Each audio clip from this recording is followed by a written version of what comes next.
Hey guys, it's Harleywood. Today we're going to take a look at another product from Tactical Walls. These are going to serve a specific purpose for me. If you've ever had a shelf that looks something like this, you'll probably appreciate this.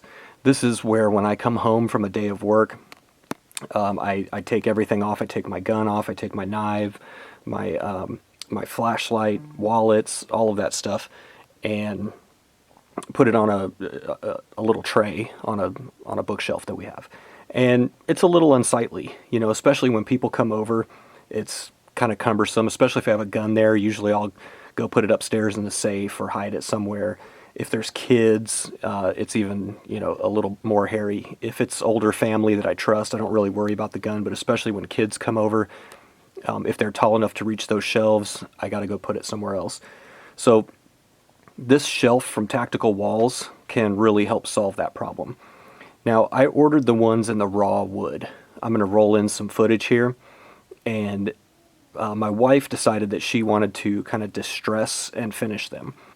So you can use a variety of things. Anything that will make a mark in wood, especially if it leaves kind of a cool looking mark, they really turn out pretty awesome. I was really impressed. I'd never done this before. My wife had done it to a few tables that we have in the house, and it turned out really well. She used a piece of chain, a hammer. She banged a screw in to the wood to give it some texture, and we tested everything first on a piece of scrap wood, including the stain color. So I would highly recommend that. The guys at Tactical Walls are probably going to freak when they see this. The construction and the craftsmanship on these is actually pretty damn nice. I'm very impressed with the finishing on this.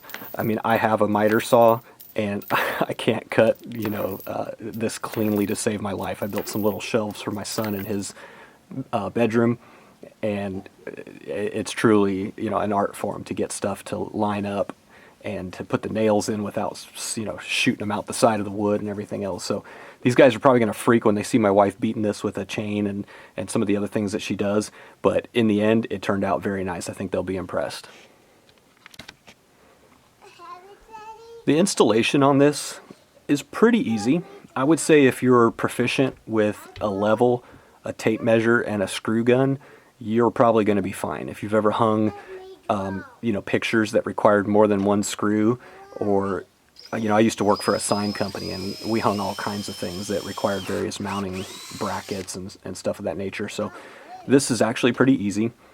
First, I just drilled 2 outer holes at matching heights. There's really no science to where to put them or anything, just wherever you can fit your drill in there, drill those holes.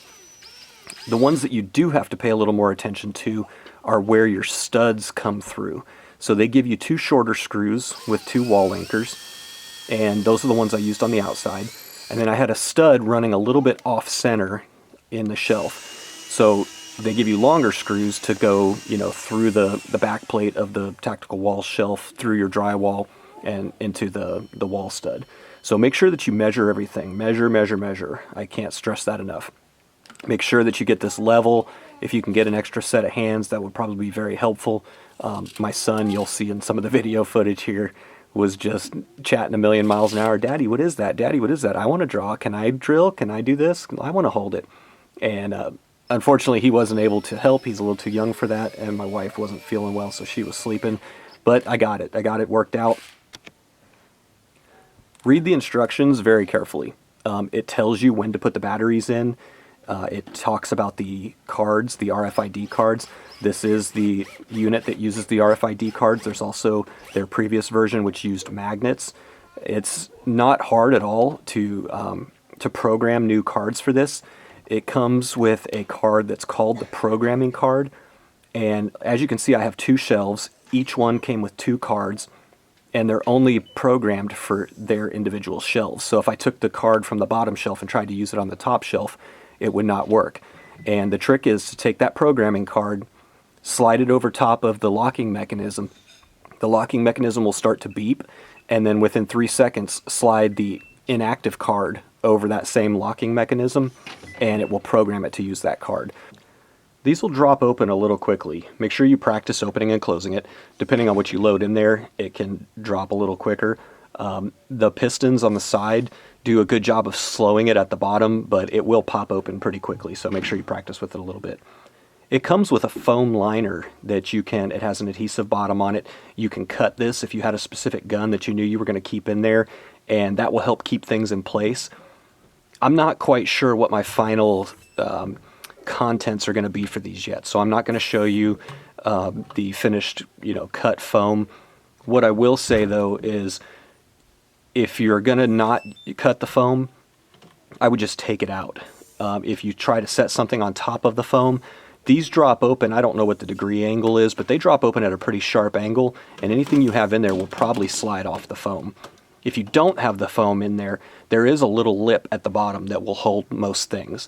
Now, I will say there's a part where the bracket mounts to. I'm going to point it out here in the video, and honestly, I really wish that wooden shelf continued all the way across the front lip. That would really ensure that if you weren't using that foam, nothing fell out of the bottom of the tray. Tactical Walls offers several different versions of this. This is the 812 model. There's also an 825 and an 842. That number designation is the interior dimensions. So the 812 is 8 inches deep, 12 inches wide. They also offer a 1242, which is now available also in the RFID. The 1242 is 12 inches deep, 42 inches wide. I'm going to roll in a picture right here. You can see you can actually fit a full-length rifle in there, as well as extra magazines, another handgun. So very versatile if you have the room to hang something like that. The magnetic lock version of this is $179. The RFID version is $319. If that price tag is a little high for you, go for the magnetic version. It's just as effective. The magnet piece is a little bit more bulky. You can't tuck it in a book somewhere or hide it like you quite can with this. But again, it's just as easy to unlock. It's just as fast. So no big deal there. They offer several different types of colors and finishes as far as the wood goes. There's some with like this beaded kind of engraving that runs around the lip, and so go check it out. I'll post a few pictures here so you can see it. Again, we chose the raw color so that my wife could refinish it and match some of the stuff that's around the house. I still don't really know what my final configuration is going to be for inside of these. Right now I'm just using it as a place to store my EDC, the stuff that I carry every day, and we'll figure it out from there. We'll see what else I need it for. Thanks for watching, guys. If you like this video, hit that subscribe button for me below. Lots more videos to come. I've got a workbench down in the garage just full of stuff that I just got to get in front of the camera. A lot of it I'm taking out in the field and using and doing various things. So hit that subscribe button. Thanks for watching. If you have any comments, post them below, and we'll see you on the next one.